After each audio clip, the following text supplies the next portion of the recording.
Hey there everyone, this is Ray Carcillo for Classic Game Room, and today we take a look at Driver, Parallel Lines for the Nintendo Wii from Ubisoft.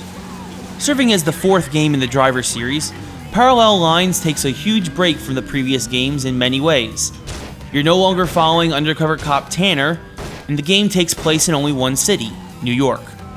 Starting in 1978, you play as TK, a drifter with no real talents in life except for his amazing skill behind the wheel of a car and being a decent shot with a pistol. Not being able to do much with those talents on the West Coast, TK heads east where he shacks up with his friend Ray and does nickel and dime wheelman jobs for local thugs for a cut of the profit. Ray sees the potential in TK though, and sets him up with some better opportunities for a man with his unique skill set.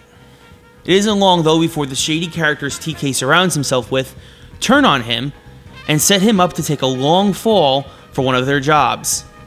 After serving 28 years in prison, TK starts looking for a little more permanent revenge on his former partners in crime. As mentioned before, this Driver game does not take place in multiple cities.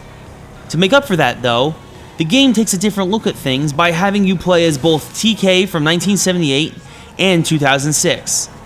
Starting in 1978 and going back and forth to fill in background details of the story, Parallel Lines should be applauded for trying something new in this fourth installment in this established series, but should also be reprimanded for messing with things that didn't need to be tampered with. I will say that if the game had taken place completely in 1978, I believe it would have been a much more enjoyable experience, since the 2006 levels are bleak in design and just come off as depressing if you really get into the character's struggles.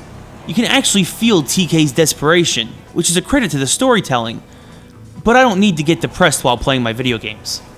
The overall look for the game is solid, considering the lack of output for the Wii's graphics card, and the cutscenes are beautifully done and realistic looking, but the audio could use some work.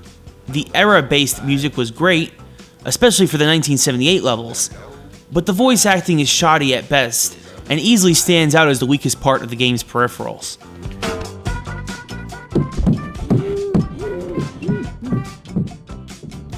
This him?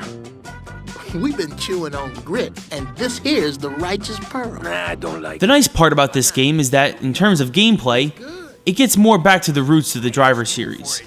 Although there are still some shooting sequences, the game is far more heavily based around driving your car around 4 of New York's boroughs and parts of Jersey than being on the ground and shooting at thugs, which was one of the biggest complaints about Driver 3. Using the Wii mode to aim your gun takes a little getting used to in the third-person setup that is Driver Parallel Lines, but becomes like second nature as the game progresses. The biggest downside for Driver Parallel Lines is a sore lack of replay value. Although there are street races and drug runs you can make, and all sorts of different cars you can collect in both eras, there really isn't much beyond that to make you come running back for more once the story is complete. Definitely not the best in the Driver series, and purists will probably freak out that Tanner isn't the main character, but overall, Parallel Lines isn't a horrible entry into the franchise, and kudos to Ubisoft for at least trying something different this time around. I'd recommend Parallel Lines as a rental, but I don't believe there is enough content there to ever warrant a full-blown purchase.